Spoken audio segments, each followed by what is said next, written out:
Meet the secret dealers. Their mission, to buy the treasures in your house. I'm looking for things that are easy to sell, things that look nice and will make me a bomb. I'm not your typical female dealer. I work a lot with the lads, so you could say I'm one of the boys. I'm quite happy to spend £50,000, £60,000 on one piece.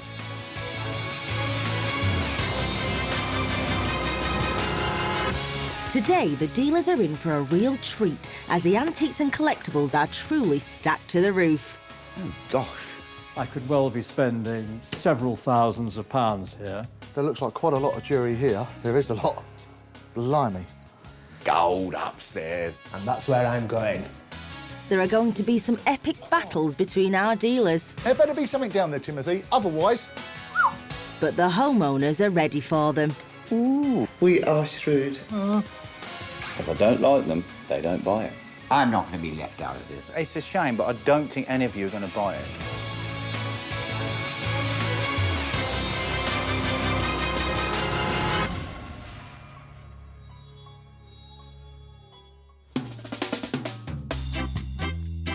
This historic 15th century house is crammed full of antiques and is home to Neville, a retired architectural salvage dealer. He's stuffed former shop premises on the ground floor with old stock. But upstairs, there are some exceptional antiques which he has loved and cherished. However, now it's time for him to move on. But it's all about a new beginning for me. I've got a 7-month-old boy, and I'm going to my home in Wales, which is my heritage, so it's time to sell everything. However, parting with his treasured possessions is not going to be easy. It's always painful selling anything. Always has been. It's almost like a love affair. When you see something, you really want it, and then you ignore it after a while, and then somebody comes after it again, and you're hot on it. Hardest of all will be saying goodbye to his beautiful English oak furniture, including this 18th century gate-leg table and this 250-year-old bureau. These things are memory holders. I always think that every time I sell something, I sell part of me. So will he want to sell this good-looking Victorian mahogany wall clock, which is bound to attract the dealers? I don't really want to sell anything. I've never wanted to sell anything.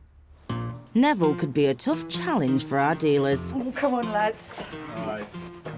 OK. Oh, this is completely different. Well, this is an old house, Christopher. I wonder if the contents are similarly old.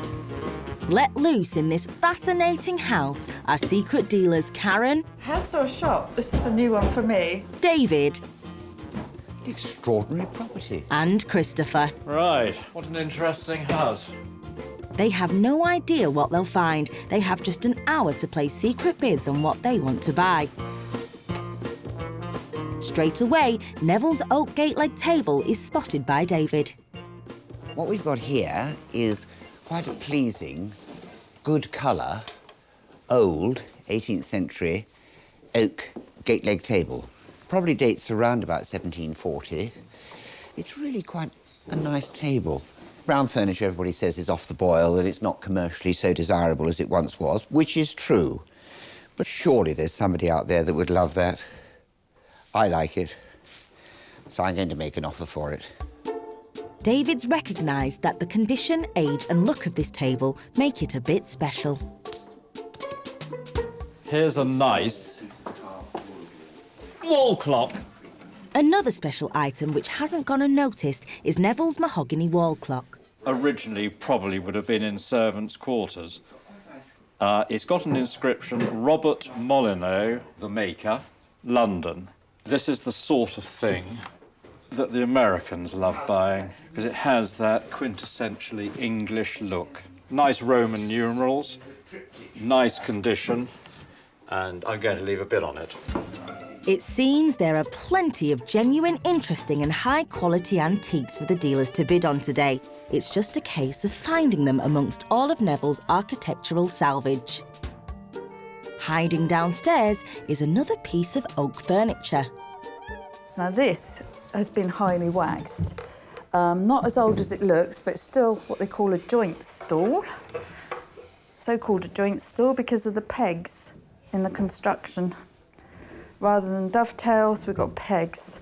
Probably a replaced top. This type of small table design originally dates from the 17th century, but it's been copied by furniture makers right up to the 1920s, and when it was made, can have a big effect on the value. It could be a bit of stock for me. So I'm going to put a bid. All the dealers are bidding on Neville's furniture, and the old oak bureau, which he loves, has caught David's eye. I've just found what is really quite a nice 18th century oak bureau. And when you open it up, there's a nice feature. It has a lovely stepped interior, and then it's got this nice little well inside. It's really quite a pleasant little piece of furniture, isn't it?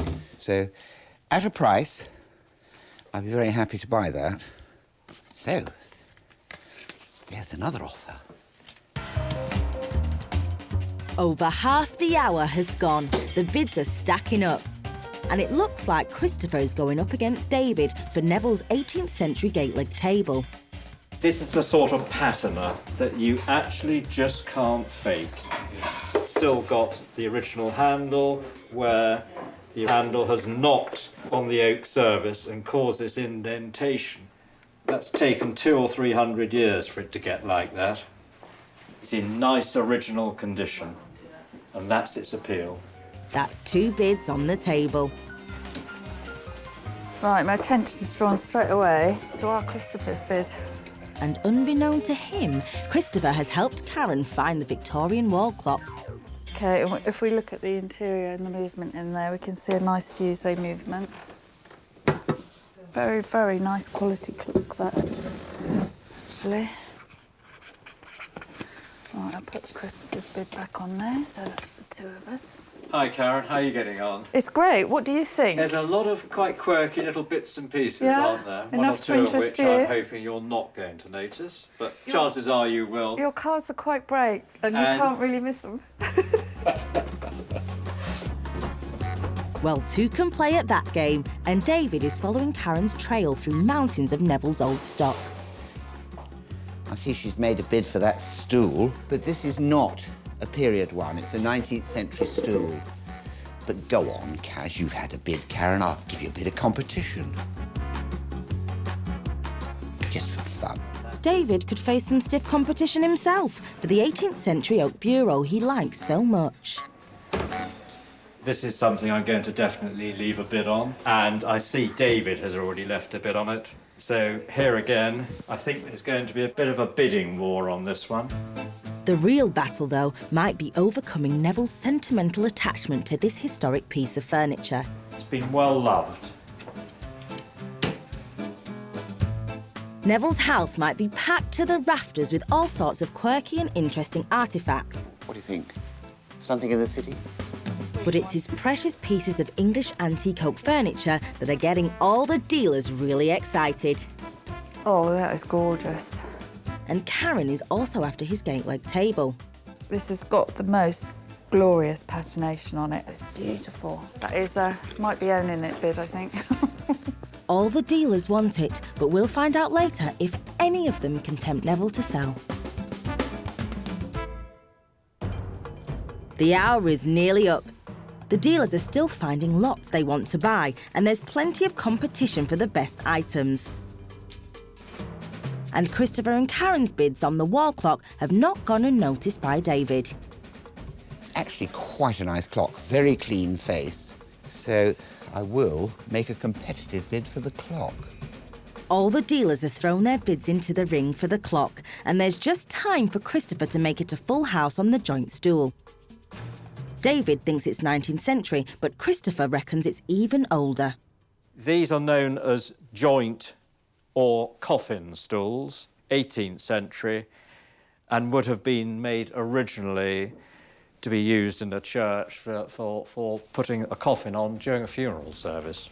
I see that Karen and David have already been in this room and left a bid on the coffin stool. Who am I to be left out?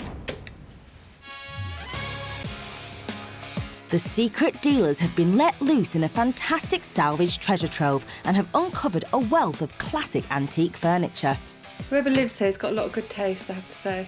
I could well be spending several thousands of pounds here. It's going to be interesting to see what deals we can do with him. In order to buy anything, the dealers will have to be on their best behaviour, as Neville has one rule when it comes to selling. If I like the person, I'll sell it. If I don't like them, they don't buy it. And Neville has the secret independent valuations to help him negotiate the best prices. So time to find out how much money is on offer. In this envelope is the total amount you would get today if you sold everything at our highest offers. 6,331. It's interesting. Well, let's try and do some business. Right, OK. Great. First, it's the joint stool, which all three dealers want to buy, but they disagree on almost everything else about it. I take the opinion that it's 18th century, but I think the carving is later. It probably is either very late 19th century or it might even be early 20th century, 1920s. This particular one's obviously had a bit of elbow grease on it. I think we've all got probably slightly different opinions as to the age of it. David, I know you think it might be 19th century. It is 19th century, and it's got a later top as well, so the top's been replaced subsequent to that. And all that is very much reflected in my offer of £48. Right, OK. Gosh. I have a different opinion. Yeah, well, I hope so. I have valued it as hopefully 18th century, and my offer is £100. All right. I think it's a period stool, the base, and I think the top's later, but still about 100 years old. That's where I am. My bid is £110. Right. Neville, you're looking frightfully gloomy. David, are you going to cheer Neville up by making a world auction record bid for a 19th century oak joint stool? In my opinion, stools of this genre, period, style, type, go through auctions all day long at £40 or £50. So I'm sticking at my bid. Are you? Neville, hold your horses. This could well be your lucky day. I'm going to increase my offer to £140. OK. £160. 170.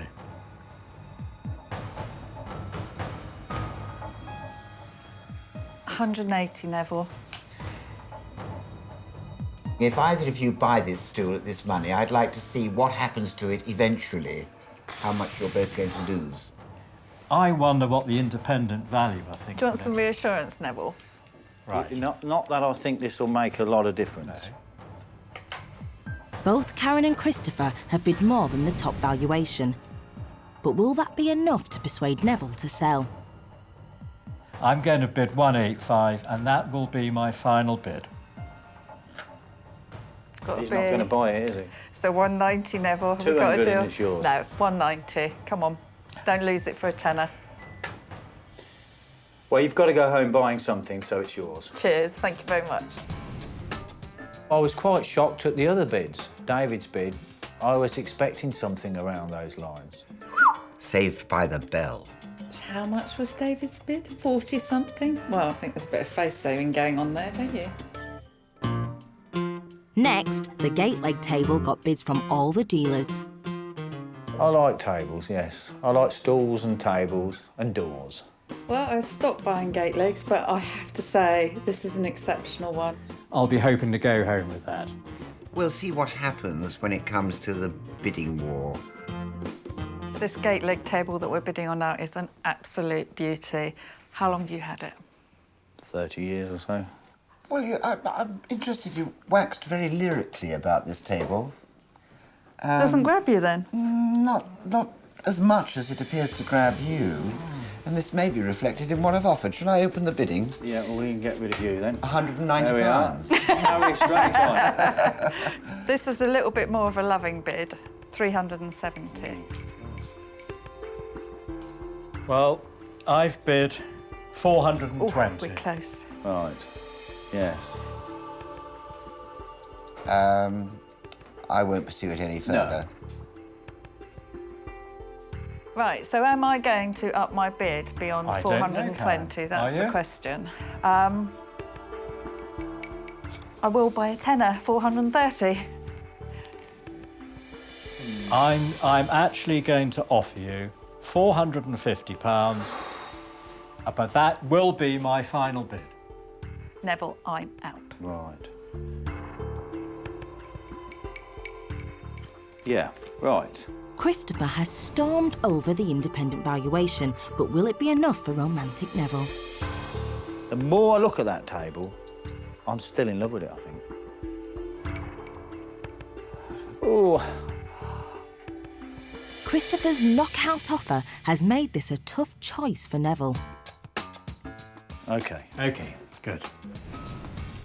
I'll go to the pub, spend some of the money, grieve for a little while, and then it's gone. That was a really strong bid. You might have second thoughts about that. They go through the sale rooms for a lot less money. I think I'll be able to sell that quite easily. Now it's a head-to-head between two furniture experts. High-bidding Christopher and cautious David for the Oak Bureau. If I buy it at the money, it's OK. But I wouldn't pay any more for it. I think I'm going to have a really good go at that. It'd take a lot of money to buy that off me.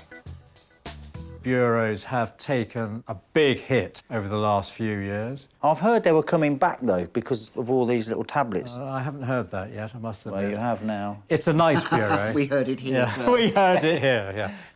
Look, I don't know what David's bid is, but I'm pretty confident that mine is what we would call in the trade a killer bid, £500. Right, OK. That is a killer, yeah. That's a bid to buy it, because I find these kind of bureaus very hard to sell. So that's reflected in my bid of £300. £500, I'm not going to pursue that. I'm not going to chase it, so I'm out. Right, OK. We'll have a look at the independent valuer. Wow. Wow, indeed. Christopher has blown David and the independent valuation away. But will Neville sell at any price? If I'd have just got it yesterday and hadn't got it filled with my things, I've got to buy another piece of furniture store. Well, fair enough. I'm definitely going to keep the bureau. Well, I respect that decision, but thanks for the opportunity to make an offer on it. This is Christopher's lucky day, in my opinion. I think he would have lost at least £100. At least. In a way, I'm quite happy not to be going home with it. Christopher was happy to buy another piece of Neville's furniture, a second gate-leg table for £400. Karen bought an 18th century oak dwarf court cupboard for £370 and spent £155 on an Edwardian mahogany tray. And David didn't go home empty-handed. He booked the furniture trend of the day and snapped up a silver salver. You're going to shake my hand, aren't you? Yes, I am. Go on, then. I thought you would. Thank you. Paying £260 for it. All three dealers fell for the mahogany wall clock, but can Neville be persuaded to part with it? Beautiful wall clock, and I think we're all going to be on that. I'm hoping to go home with it because I've got a client already lined up for it. I wouldn't mind buying it if I got it at my price. Tell me about it. How did that come into your life? I bought it off a police inspector years ago. But when I bought the clock, he wasn't an inspector, and he was on his uppers a bit. And you're going to have to offer me a lot because he keeps knocking on my door to want to buy it back. Do we want to offer him a lot? No, I don't know. It's a nice clock, and we all like it. We all like it. Well, let's get going then. Get going. Who's going to go first? I'll go first, and hoping that the clock works, Of course it does. I am bidding £200. Well, that's interesting, because my offer is £210. It looks like the lady's going to win How did you know that? because I just can sense it. Neville, £310. Well, there you are. That's a good start. Well, on the basis that Karen's always a good judge of a watch, I'll bid £320. I'm not going to be left out of this. I'm going to raise my bid just a fraction. 330. No. You're tempted to take it, though, nevertheless, aren't you? No, absolutely not. Has David fallen out of favour with Neville, and can any of the dealers tempt him to sell? I'm coming in again. Once the game starts, the money means nothing. The secret dealers have been pushed hard to spend money in Neville's eclectic salvage emporium of a home. They all want to buy his mahogany wall clock, but are having to fight. I'm coming in again. 340. Let's cut the nonsense and get down to the bidding. Now that's a tempting offer. But my offer of 380 is actually more tempting. Well, at £380, I'm out. You're out. Just remember who was, what, probably 50% ahead at the very beginning of this. It's who. 390, Neville. 390.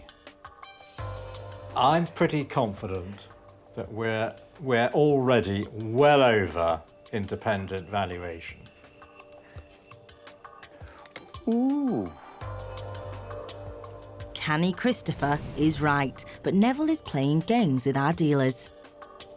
Would you buy it for what the independent valuer says? Would you take the gamble and pay more money, or would you go with the valuation? Let me put it this way. I don't need to see the independent valuation to bid you £400. Right, well done. And where are you? 450? 390, and I'm sticking, so it's just you and Christopher.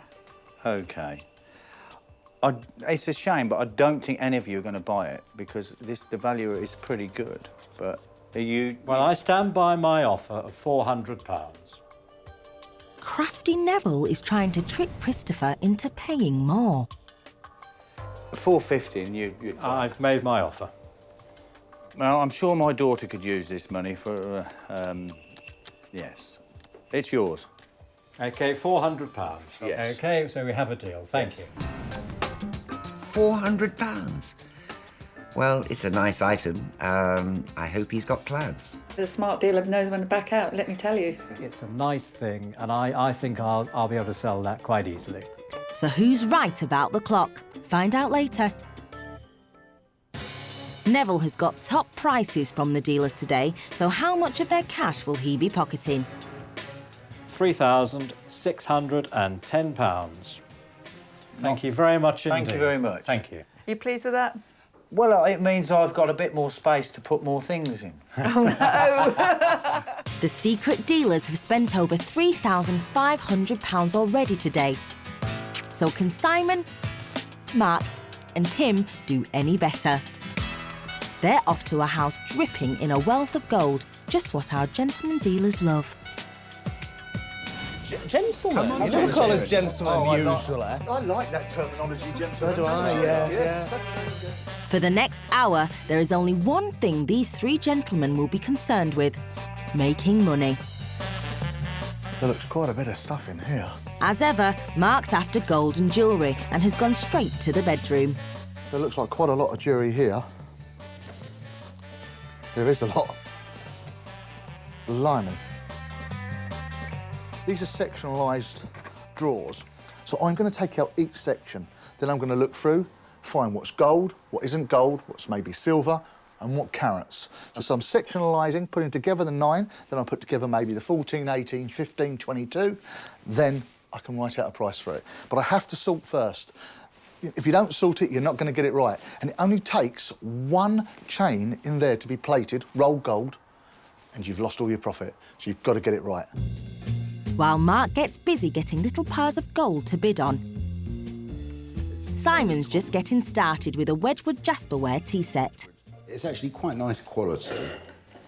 We've got the cups and saucers here, all a similar age. In fact, this one is dated 1954. I have to say it's a very, very good year, 1954, because it was the year I was born. So I'm giving my age away there. Don't worry, Simon, you're not an antique yet. But then, neither is this tea set. What I would do with it is I would just stick it straight in an auction and hope to get a profit on it. So, there you go. The secret dealers often say every piece can tell a story. Ah, dear old Clarice. And Tim has lots to tell us about a piece of Clarice Cliff he's found. Her most popular design, crocuses. You know, you can't go wrong, can you? So I'm going to leave a cheap bid. One of the first things I ever bought in a charity shop, Clarice Cliff crocus cake stand, 25p. You see, that's when you could buy it cheap. And I was 9 years old. I got £15 for it. And you see, there you go. I've been doing it ever since. They start young in this game. So we can... Mark's thoroughness checking the jewellery is proving time well spent, as he's discovered a gold watch with a rolled gold strap. Wristwatch here, ladies. We can just have a look there. 1/10 rolled gold. The actual strap is base metal, but laid onto the top of it is exactly 1/10 of gold. And the reason I'm using the word rolled, because it's been rolled around the base metal, but it's only 1/10 gold. So by law, this cannot be sold as gold, because it isn't. As the case of the watch is gold, Mark adds it to a group of 9 carat he's already made and bids on that. It's not taken Simon long to whiz through what's on display downstairs. But there's another room in there and there's a room upstairs. And Mr. Stevens is up there and he's very quiet. And that can only mean one thing. G-O-L-D, gold upstairs. Let's go and have a look.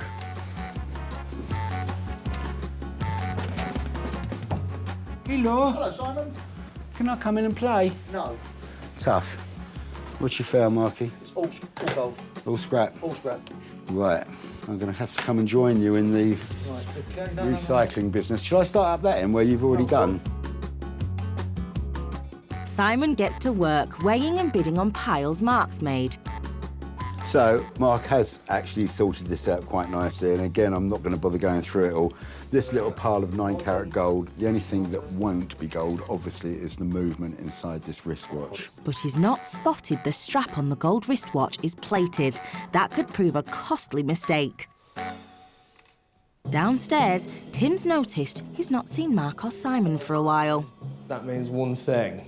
There's gold in them there hills. And that's where I'm going. It's me. Come on, Tim, join the party. No, this is the gathering of the clan. Please. Right, lads, you've come in here now. You've seen all the work I've done. You're harassing me. I'm trying to... Harassing? Harassing. Calm down, dear. Mark, there's some nice gear downstairs. Fabulous down there. Oh. Tell you what I'm going to do. I'm going to give you the benefit of the doubt. Simon and Tim. Yeah, yeah. I'm going to go downstairs and have a look. And there better be something down there, Timothy. Otherwise, I'll cry. I think we can expect tears. Oh. Having got rid of Mark, Tim and Simon make an interesting discovery about another drawer full of jewellery. On your satellite telly, when you go through all the channels, you'll see quite a few channels that are dedicated to jewellery. And really, some of them do sell what one can only describe as inferior quality items. Just use this one ring as an example. Now, I've no idea what that ring cost, but you can just imagine them selling it. They would give this the full sell. Absolutely. They would tell you these are graded diamonds, they would tell you these are sapphires, and that they are industrial stones at the very best that you can pick up in the trade for next to nothing. Well, they're what we call sweepings up off the floor. Absolutely. They're just chips. And I don't normally tell you what I'm bidding, but I will tell you what I'm going to bid for this. Because there's 4.7 grams of gold after the weightage, 45 quid, right? I mean, we don't normally let each other know what we're bidding, but I can guarantee you that the homeowner has paid a lot more than that. You can go to a Sunday antique fair, a little flea market, and you can buy yourself a cracking little Victorian, Edwardian diamond ring with proper stones in it for a fraction of what this would have cost. Because number one, it will be better quality. Number two, it's much more likely within a few years to get your money back on it or make a profit. We'll find out later what the dealers are really prepared to pay for it and how much it costs the homeowner. Having bid on the ring and a mound of TV-bought gold assembled by Tim... And Mark can come along and do that when he's finished downstairs. Simon decides it's time to move on. I've got about 10 minutes left to see if I can leave a few more bids. Downstairs, Mark is desperate to find something he can bid on. If I don't put any big cards down, I'm not going to earn any money today. So I've got to try and do something. And it's a guessing game for him on the 1950s Wedgwood Jasperware. And I truthfully have not got any idea what that is worth. No idea at all. The only way I can find out is to buy it and then try and sell it. Simple as that. I'll place a bid for that one. Fair. When it comes to modern ceramics, Simon's learned all his lessons and he's spotted the Clariscliffe plate Tim has already bid on. Now, it is quite well known that I do like a bit of Claris. Right, that's going on there. In the meantime, Mark's made a dash back to the bedroom in time to make it a hat-trick of bids on the mound of gold bought from a TV shopping channel and unearthed by Tim and Simon. Every piece, sorry to say, will end up in the recycling pot. And the final bid of the day goes to Tim, who makes it a full house on the Wedgwood Jasperware. The secret dealers have been hunting down treasure and leaving dozens of bids in this house. I always walk in a house with an open mind and a deep pocket. And we will have spent some money, which is why we're here. But they've not met homeowners Sylvia and Mark yet, who have a very special reason to sell, sell, sell. Mark was very, very ill last year, very ill. So my priorities have changed so much. No, holidaying is where we want to spend a lot more money. So anything that's coming in, it's getting booked on holidays. But even though they're itching to book their next trip, they won't be pushovers when it comes to the bidding. We are shrewd. We know the value of things there, although we want to move on. We won't give it away for nothing. So just how much of the dealer's money could Sylvia and Mark put towards their travels? And inside this envelope is our highest bids, and that's what you could earn today if you were to accept them. Go for it. Right. Go. £2,870. Wow. Okay. What I have to do now is try and spend some of that money with you, and the only way we can do that... Let's do some deals. That sounds a good idea. Fantastic. First, it's a head-to-head between Clariscliffe fans Simon and Tim for the Crocus patterned plate. It will be sad to let it go, and I'll want good money for it. Yeah. How did you come to get this one? I used to go around some markets, Covent Garden in particular. Oh, I used to do Covent Garden Market. Where was the stall? Middle Aisle. I bet it's me, you know. You're responsible, Vic. It's the only one I've ever seen there. Shall I go first, Tim? You go first, yeah? Well, I think your plate today is worth £30. Okay, fair enough. I think your plate today is worth £20.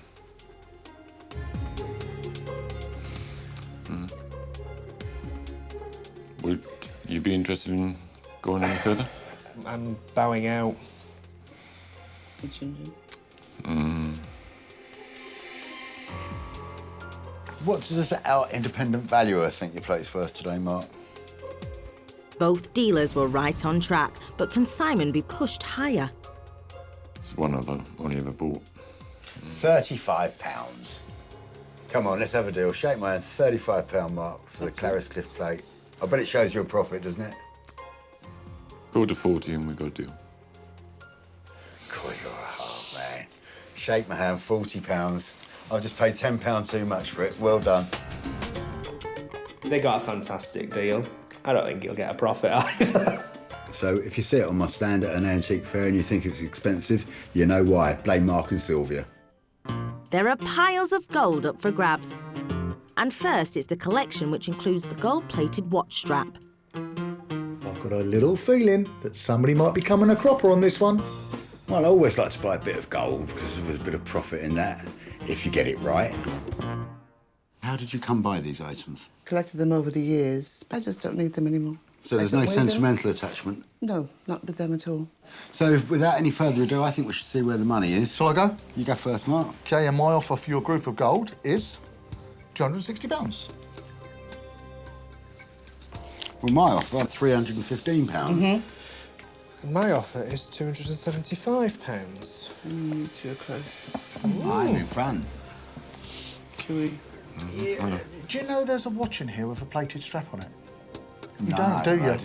I knew there was something wrong there. Well, I did the wastage of the movement, but I just assumed the watch was No, there. the strap's plated. Well, I'm a man of my word. I'm not going to go backwards. There was a strap in there which actually says 1/10 rolled gold. Okay. But the head is gold. Yes. If you don't check that strap, you are going to make that mistake. Well, I may have made a mistake, but being a man of very high Principles. principles, I am perfectly willing to pay you £315. Does anyone else want to step up? I can't buy gold, which is plate, so I'm sorry, I've got to rule myself out. It's as simple as There's that. only one little bit of it that's But plate. that comes to enough money, Simon. I bet that weighs 7 or 8 grams, easy. Dear me. It's in your favour, Sylvia. Yeah. What did our independents say, just out of interest? Oh dear, Simon could be in trouble with that bid. Surely Mike and Sylvia will accept such a high offer. 252, actually. Well, look, £315. I'm more than happy to pay you that for it if you're happy to accept it. Okay. Have we got a deal? Yes, please. Shake my hand. Thank you very much, Sylvia. Thank you. I think that's Gentleman. I think that was a gentleman, a very honourable thing to do, Simon. Well, if it wasn't on television, I wouldn't have done it, but, you know. I've got a bit of gold, but I think I've got a bit of plate in there as well. Sylvia and Mark, you got a fantastic price for that lot. You should think yourselves very lucky, because it was well over the gold price. We're happy with that. We'll find out later just how much of a mistake Simon has made. Next, it's the Wedgwood tea set. Will he bid over the odds yet again? I've left a cheeky bid, and I don't think I'll buy it for what I've left on it. There was so little in the house for me that I had to bid on the Wedgwood tea set, because I've got to try and earn some money. What can you tell us about this? We bought it about 20 years ago, but now it sort of sits in the cupboard, so... Never use. So should we see where the money is, Yes, boys? yeah. Yeah. Well, I'll go first if you like. My bid for your Wedgwood is £50. My bid for your Wedgwood is £65. And my bid for your Wedgwood, and I know nothing about it, is £90. All right, can you remember what you paid for it Yes. those years ago? £95. 95. 95. So it's not done that bad, has it, really? No, no. Do you want to go up any more, Simon? Well, I've got to say, Mark, I think in today's market, that's about it. So I'm going to rule myself out of this one. And I'm going to rule myself out as well to the international Wedgwood buyer that is in our midst. These boys are so nasty to me. Mark, in your hand, you've got the independent valuation for the piece. Why don't you have a look at that and see what he thinks it's worth in today's market? Mark plucked a figure out of nowhere and it's spot on. But will it be enough to satisfy Mark and Sylvia? Well, Will you go any further? no, you've got £90 on the table. Sylvia and Mark, would you like to take my offer? Don't know. Hold on to it. Yeah? Yeah. Yeah. We'll hold on to You it. keep it? Sure? Yes. Sorry, Yes. I tried. Thank you very much indeed. Thank you. Thank you. Thank you. We were surprised the price had come down to what we paid for it over 20-odd years ago. Personally, I think they should have bit his hand off for it. I was delighted they didn't sell it to me. Thanks very much. Mark and Sylvia also decided to hang on to a 1960s Russian lacquer box Mark offered £70 for. Mark also made the top bid for the sapphire and diamond ring Sylvia bought from a TV shopping channel. Would you take 60? No. No, it's no. Yes. way off. Can you remember what you paid for it? It's either 100 or 150. Mark's offer of £60 is much less than Sylvia paid, and she opts to keep it. But they did sell lots more gold, one collection to Mark for £500 and another to Simon for £694. So what will Sylvia and Mark do when it comes to the mound of TV gold Tim assembled and all three dealers bid on? I'd say 50% of the jewellery probably have been bought off the television. There's various items in there, but every one of them is going to go into the recycling pot. I think you've been watching quite a bit of TV lately, haven't you? Yes, I thought as much, yes. Well, let's hope you can get a profit on what you've paid for it then. Because gold has gone up quite a bit over the last few years. Yes. But I happen to know that some of those shopping channels aren't that cheap. So it depends, doesn't it, on... I really think at that time we should start to reveal what we'd like to pay for those items. I That'd be think great. so. Shall I go first, Go on James? then, Simon, you I go. have bid you £710. I have bid you £725. And I bid you £765. We're quite close, aren't we? Very close. I've offered 765. Would any of you gentlemen like to go up? Well, are we tempting you, Sylvia, Mark? Shall we have a look? Mark's bid is near the top end of the independent valuation, but our homeowners don't have to tell him that. Do you want to share that with us? Or? No. No? Well, I think we're all very, very close. Very close. But, you know, Yes. just to show you that I'm a good buyer, Yes. I'll say 770. 775.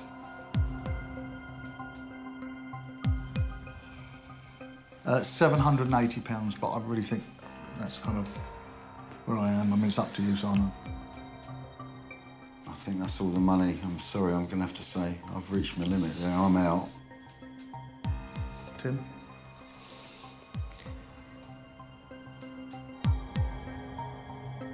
I'll just throw another fiver in 785.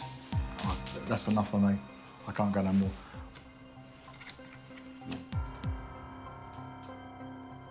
Take it. Okay, we'll accept. We've got a deal there, Sylvia and Mark. Yes, you have. That's £785 in that holiday fund. Thank you. Well done. There is a profit in it, but it will be a very, very small profit. I think the profit is literally £5 or £10. It is that close. The dealers have been pushed to the limit by Sylvia and Mark. So just how much cash will they have to book that next all-important holiday? You have managed to extract from us today £2,414. Thank you very much indeed. Wow. Well done. It's been a tough day for the secret dealers, and they all thought each other were paying too much. I don't think you'll get a profit either. You might have second thoughts about that. Because it was well over the gold price. And it looks like they were right. So far, none of them have made any money. Karen hasn't sold anything she bought yet. Christopher loved the gate leg table so much he gave it away as a present to his mother-in-law. Nice to have the opportunity. He was confident he could sell the Victorian wall clock, I've got a client already lined up for it. but it's not sold yet. The smart dealer knows when to back out, let me tell you. Simon knew he paid over the odds for the gold, I think I've got a bit of plate in there as well. so he's hanging on to it, hoping the gold price goes up. And even he knew he might have a problem with the Clariscliffe plate. I probably paid a little bit too much for the crocus plate. But guess what? He managed to sell it to a collector and broke even. Got out of jail there. Perhaps the dealers will have better luck next time. Have I had a good day? No.